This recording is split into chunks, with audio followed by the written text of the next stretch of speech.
Two big points this morning. We're going to be straight to the point. One, Christmas is about coming out of the shadow. Christmas is about coming out of the shadow. Now, if you look at this text, I want you to notice how many references there are to light and darkness. God is a God of imagery. If you look at the Old Testament, He loves to reveal Himself, and it's kind of a weird mix. First of all, in the Ten Commandments, He says, "Do not create a graven image like unto me." So don't make a picture of God that locks down your imagination on what God can be. And if you remember, the Ten Commandments were given, and then right after that, the Israelites created what? A golden calf. And that was a big no-no. Now, that oftentimes is taught as like the Israelites, while God was giving Moses the Ten Commandments, they just went into idolatry. That's really not what was happening. What's happening was they wanted to see their God. They wanted to see their God. And because Moses was gone, they had no one there, and so they tried to create in their mind what God could be. And God said, "You don't get to do that, because I'm bigger than that." And throughout the Old Testament, He's going to reveal Himself through powerfully poetic images like the tabernacle. And He's going to engage the senses. He's going to engage the eyes with the beauty of the decorations. We're told that He inspires the craftsmen, inspires them to come in and with His gifting to create works of beauty that will speak to His character and His attributes. So on one hand, God is very much all about being seen and being touched and being experienced. But on the other hand, He wants us to keep our minds open as He reveals Himself to us. And so He, in Isaiah, is going to use a powerful picture of light and darkness. And that's going to be a theme that flows throughout the entire Bible. And it's going to be picked up in 1 John. It's going to be talked about by Paul. It's going to end itself right into Revelation. So light and darkness is a theme that runs throughout the entire Bible. And so we should pay close attention to it. We see that it says, "Nevertheless, there will be no more gloom for those who were in distress. The people walking in darkness have seen a great light. On those living in the land of the shadow of death, a light has dawned." I'm not sure about you, but as a child, I was very afraid of the dark. It was kind of embarrassing for me. And I think that's pretty common, that most children, when their imaginations begin to kind of bud, they wonder what's in the dark. And their imaginations take flight, and pretty soon they don't want anything to do with the darkness.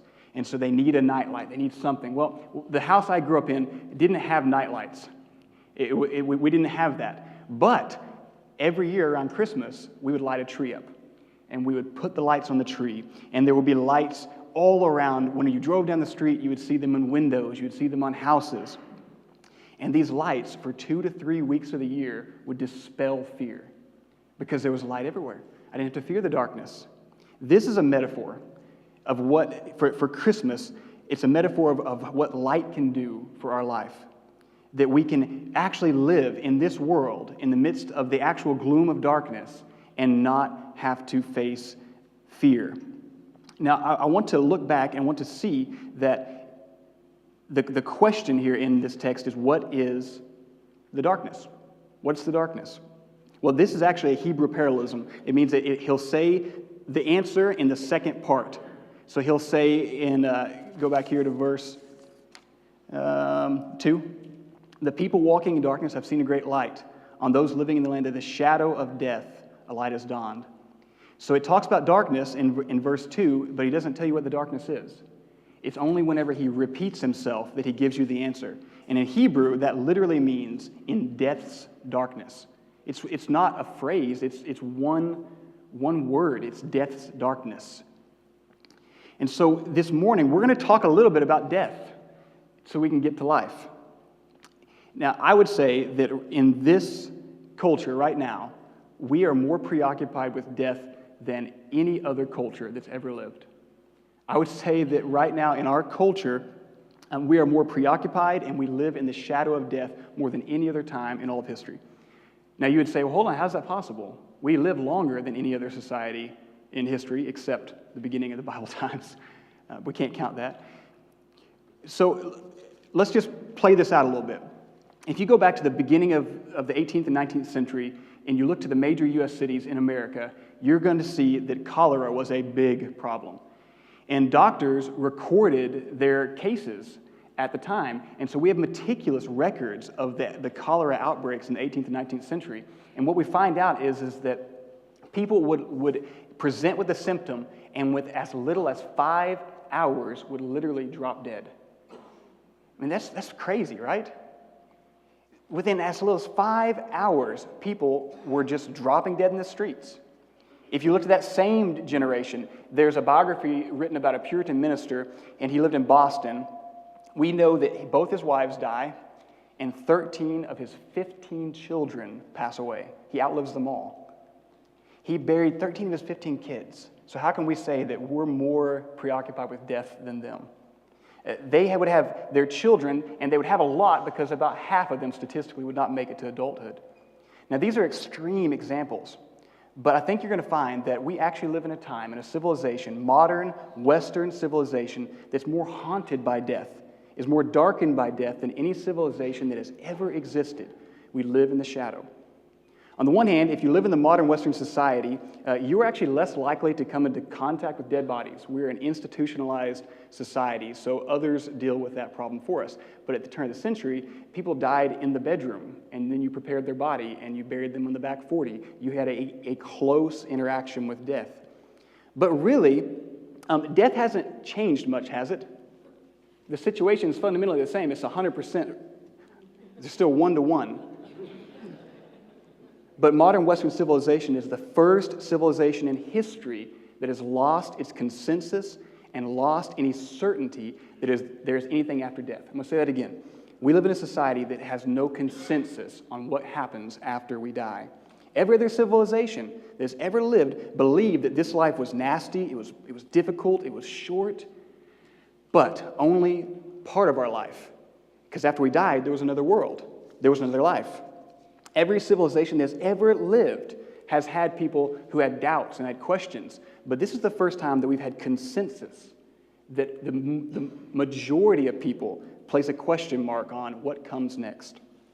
To summarize one writer, Camus, he says, "Don't you realize that if you live in this world, if you live in Western society, and you have no idea of what's on the other side of death, as far as you know, every bit of happiness," now listen to this, "every bit of happiness you can have must be crammed into this life. If there's a question mark on what comes next, then all your happiness must be crammed into this life. All the things you want, the love that lasts, you want to make a difference in the world, if this is all that there is, then don't you realize that death makes everything in your life meaningless, if there is nothing else?" He goes on to say, "You're going to die, and you have absolutely no way of knowing or believing that anything of you is going to continue. That love is going to continue, that learning will continue, that your legacy will continue, that you are going to do anything that might last forever beyond your years. You don't know any of those things." He's a cheery fellow, that Camus. But he's right. Without the hope for another world, then everything is now, and we have to do it now. Epicurus is another guy who said this. He said, "What people fear most about death is not that maybe death is annihilation. What people fear most about death is maybe death is not." Let me explain that. What he's saying is we're the first civilization that has no idea what's on the other side of death. And it could be that there's nothing, and that's making everything meaningless. But more terrifying than that is the possibility that we've miscalculated. It's the possibility that there is some kind of afterlife, and that what we do here determines what we get there. How we live matters. If nobody can be sure in this world, how can we not live with a kind of shadowy pall over our life? There's another commentator, Ernest Becker, and I've talked about him before. He wrote a book called The Denial of Death. And he says, "In all civilizations, sex, money, politics have been important. But only in Western civilization are sex, money, and power all important. There's never been a culture in which sex and romance and physical beauty are as absolutely obsessed upon as they are in our culture. There's never been the kind of obsession with beauty, the kind of obsession with romance and love. There's never been a more materialistic culture with an obsession for accruing, gaining, getting pleasure and money. Why? It's the shadow of death. We're the first culture that has ever lived that you have to cram all of your significance, all of your happiness into this life. That's a powerful truth that we need to wrestle with this morning. Human beings need to feel significant. We need to feel significant. It's a part of our makeup. But if this life is all that there is, then the main way that we would feel personally significant and valuable would be through power, romance, politics, anything that might make us feel good or make us live on through the legacy of our children or our children's memories. When you have a civilization in which there is the fear of death, there's the shadow of death, people become frantic. Does it pan out? Do you agree? When you look around, do you see a society that's frantic, that's constantly changing what they want, what they desire, what they're reaching for, anything that might gain or give them something lasting? There's an old beer commercial actually, that said, you only go around once in life, and you have to grab for all the gusto you have. Well, we are frantically, desperately trying to grab all that we can while we can. So let's get a different picture, a little bit more cheery picture. We're done with the death stuff for now. Dietrich Bonhoeffer. I think there's a picture of him. Dietrich Bonhoeffer is a hero of faith. He's a picture of bravery. They've made movies about his life. Books have been written, essays, doctoral theses written on his life. But if you don't know him, he was a German Lutheran minister of the Church of Germany. And in the Church of Germany, when Hitler arose, there were a lot of people who just kind of went over, and they did whatever the Nazi program wanted. But Bonhoeffer refused to do it. Now, when Hitler rose to power, Bonhoeffer was actually outside of Germany. He wasn't even there. He had a job teaching in New York, and he was doing quite well. He was gaining prominence. And when the war broke out, he decided that he needed to do something. His friends said, don't go back. You're out of Germany. Hitler is coming into power. Don't go back. It's too dangerous. He went. He said, I have to be a part of this. These are my people. I have to be a part of this. He went back. He resisted. He protested. He was arrested, and he was executed. Thing is, at the time, it didn't seem like this German Lutheran minister had spent his life well, because he didn't have to be there. In the grand scope of the war, he didn't really make a huge difference. But if you stretch out the impact that his life had over time, it's been monumental. But Bonhoeffer didn't have to do it. Why would he go and seemingly throw his life away by all appearance? Well, look at what he said just before he died. He knew he was going to be executed, and just before he was executed, he wrote this to a friend. He said, death is the supreme festival on the road to freedom. What is Bonhoeffer saying? He's actually echoing someone else. He's echoing George Herbert. Sounds a lot like him. Here's what George Herbert said. He said, death used to be an executioner, but because of the gospel, Jesus has made death just a gardener. All death can do is plant me in his love and make me come up in ways I've never been before. A light had dawned on Bonhoeffer. In spite of the fact that there was darkness all around him, there was a war raging, there was darkness taking over the entire globe, the shadow of the fear of death, because he loved Jesus, because he knew that Jesus came from the other world, born into this world, that he died on a cross to pay the debt that the human race owes for justice, so that when we die believing in him, we can have no fear of anything that we've done. Because of that, Bonhoeffer was not afraid of anything. Now, hear me out. I'm not saying that he was just a Superman. I'm not saying that he didn't experience fear, that he didn't quake in his boots whenever the executioner came walking up. But the difference is this life wasn't all there was. And so the harm that could happen to him here was seemingly insignificant on the scope of eternity. And so he was able to throw away a portion of his happiness here, a portion of his career, his comfort, to gain an everlasting happiness. He lived in a dark world, but because he believed in Jesus, a light had dawned. Because Jesus was born in a manger, that means this world is not all that there is. You want to be like Bonhoeffer? You maybe not, but do you want to live out what he wrote? If you let the knowledge of Jesus Christ dawn on you, illuminate you, then you can live without fear of the darkness, without fear of death. Now understand that Bonhoeffer is an extreme example. Not many of us are going to have the opportunity or be put in a situation where we have to sacrifice our life for Jesus. But I'm just going to say it. Many of us are sacrificing our life to the darkness right now. that we are completely bound up in the pursuit of significance right now, forfeiting the significance of eternity.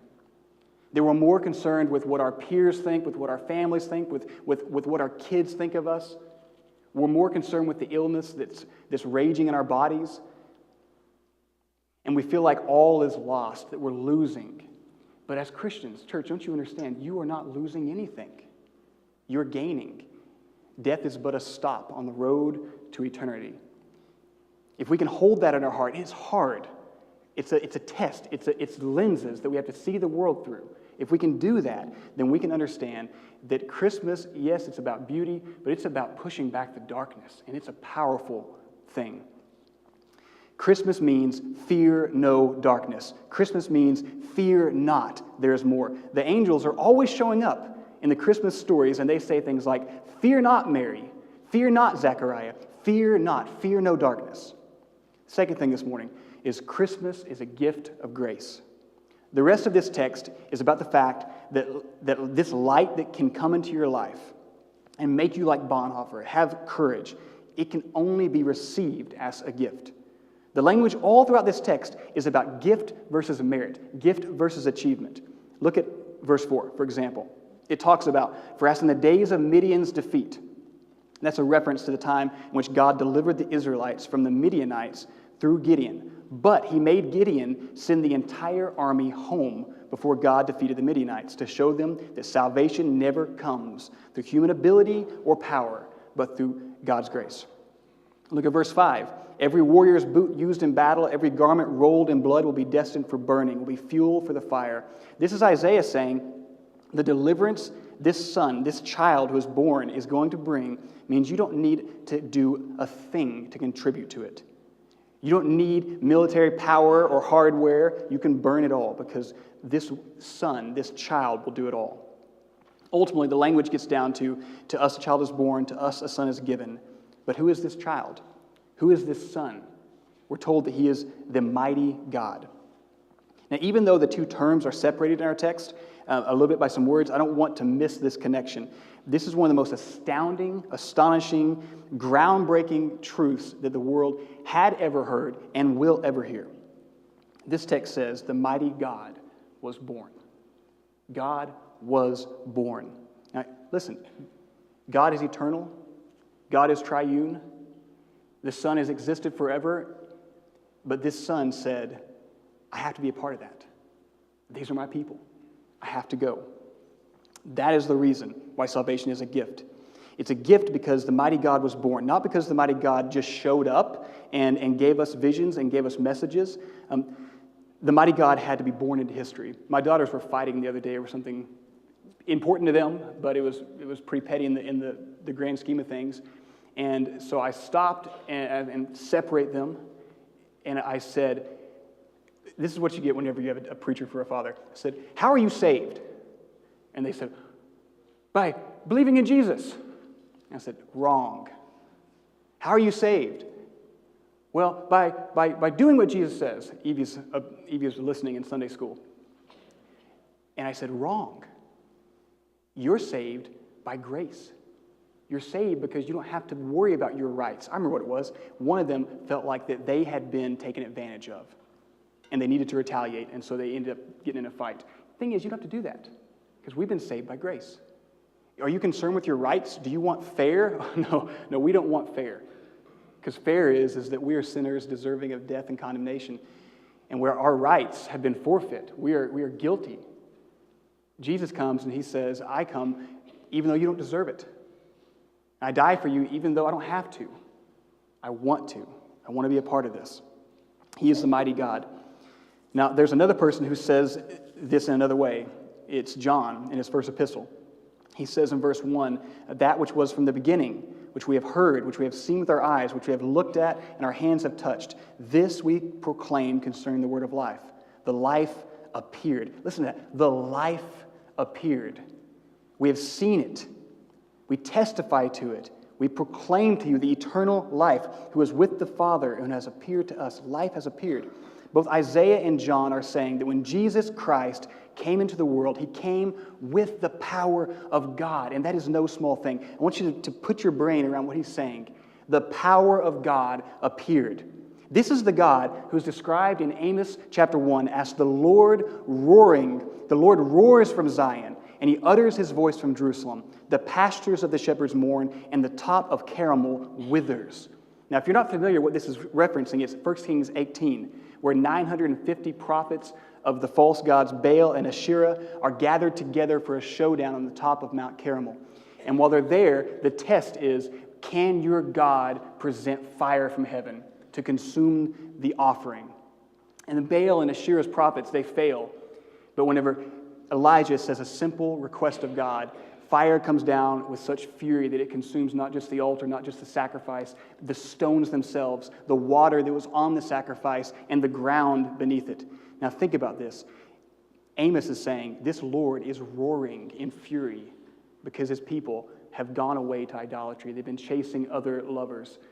And he's going to come and he's going to wither the very mountains. That's a powerful picture of a God who does not abide sin. That's a powerful picture of a God who does not brook any argument about what righteousness is and what the standard is. That's why what's happening here in Isaiah is so astounding. It's because this powerful God that is someone you just wouldn't want to come close to. This God who would wither the mountains is not someone you want just a closeness with. He says that this God came to us. He came to us. He was born to us. He was vulnerable for us. Isaiah says, and understand the context here, Isaiah is prophesying a message of doom.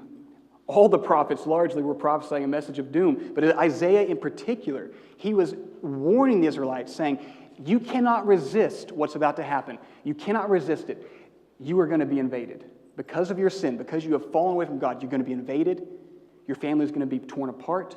Jerusalem, the temple of God, the pride of Israel, it's going to be sacked. It's going to be torn down. And you're going to be carried off into exile. And then he pauses. And in the midst of that, he says, there's light. Don't give up. Because to us a child is born. To us a son is given. And this government will be on his shoulders, and he will be called Wonderful Counselor, Mighty God, Everlasting Father, Prince of Peace. He says, there will be another government. Don't worry, Israel. There's something bigger coming. You can't see it. You still got to go to exile. You're still going to die in exile, many of you, but there's hope for humanity because this mighty God has a bigger picture, because he is also not just the ruler, he is your everlasting Father.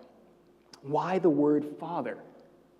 Because even though he is the king, even though he is a great God, even though his might and fury are beyond compare, he wants to come close. He wants intimacy. He is not tame, but because we are his family, it's safe to approach. He wants to be our family. Put it this way, what other religion gives you a God who comes to earth, becomes human so much that you can relate to him?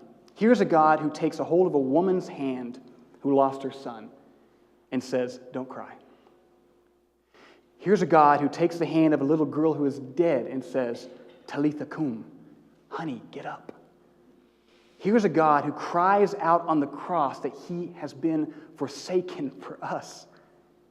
Here's a God who has moved heaven and earth literally to get so close that he could be real to you, that we could have a personal relationship with him.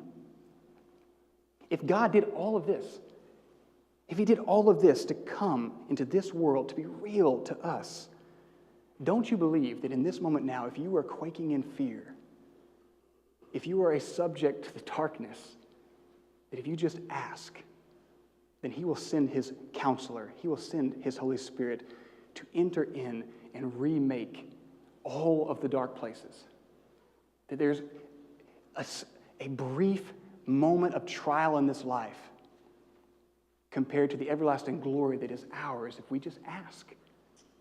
Because that God will come to us. Christmas means fear not. Because our mighty, loving, present God has arrived. Let's stand.